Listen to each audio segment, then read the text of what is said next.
मुख्यमंत्री 100 दिवसांच्या कृती आराखड्याअंतर्गत राज्यात अधिकाधिक गुंतवणूक आकर्षित करण्याच्या दृष्टीने उद्योगांना सर्वतोपरी सहकार्य आणि सुविधा उपलब्ध करून देण्याचे निर्देश। उद्योगांच्या समस्या सोडवण्यासाठी विविध प्रशासकीय विभागांनी सामूहिक दृष्टिकोन ठेवून एकत्रित प्रयत्न करण्याचे विभागीय आयुक्त डॉक्टर चंद्रकांत पुलकुंडवार यांचे फरमान। टूलिंग उद्योगांच्या वाढीसाठी क्लस्टर विकसित करण्यासाठी प्रयत्न करण्यात येतील। जिल्हा अधिकारी जितेंद्र डुडी यांच्या सूचना। पुणे जिल्ह्यातील विविध औद्योगिक संघटनांसोबत उद्योजकांच्या विविध प्रश्नांच्या सोडवणुकीबाबत पुण्यात बैठक।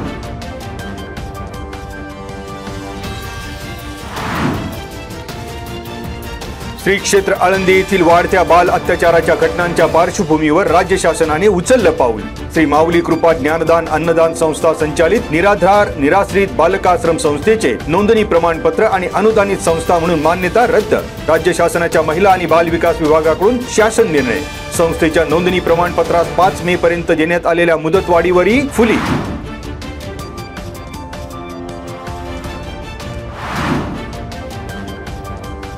पिंपरी चिंचवड प्रादेशिक परिवहन कार्यालयाअंतर्गत असलेल्या ग्रामीण भागातील वाहन परवान्यासाठीच्या एप्रिल महिन्याचा शिबिर दौरा जाहीर। 1 आणि 2 एप्रिल रोजी खेड, 7 आणि 8 एप्रिल रोजी मंचर आणि जुन्नर मध्ये 15, 16 आणि 17 एप्रिल रोजी आरटीओ कार्यालयाकडून दौरा। मावळ तालुक्यात वडगाव येथे 21, 22 आणि 23 एप्रिल आणि लोणावळ्यात 28 आणि 29 एप्रिल रोजी होणार पक्क्या वाहन परवान्यासाठी शिबिर। पक्क्या परवान्यासाठी 28 मार्च रोजी सायंकाळी 5 वाजता कोटा उपलब्ध होणार। पिंपरी चिंचवड प्रादेशिक कार्यालयाकडून माहिती।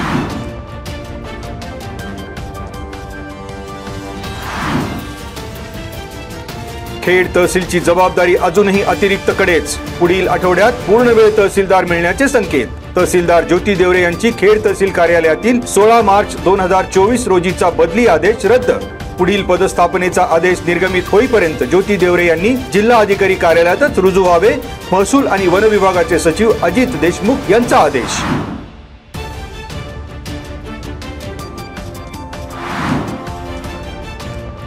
कर्जत तालुक्यातील दुर्गाव येथील 5 शेतमजुरांकडून कामे करून घेत घरातच ठेवले डांबून। आळंदी पोलिसात नितीन निंबाळकर, गणेश निंबाळकर आणि भाऊसाहेब निंबाळकर या बाप लेकांवर गुन्हा दाखल। मोहन वगरे, देवानंद लांब टोंगळे, पप्पू मगर, मुकुल कुमार डिसूजा, श्रीराम बेंदरे यांना आळंदी नगर परिषद चौकातून खोटे सांगून मोटारीतून नेले मजुरीला।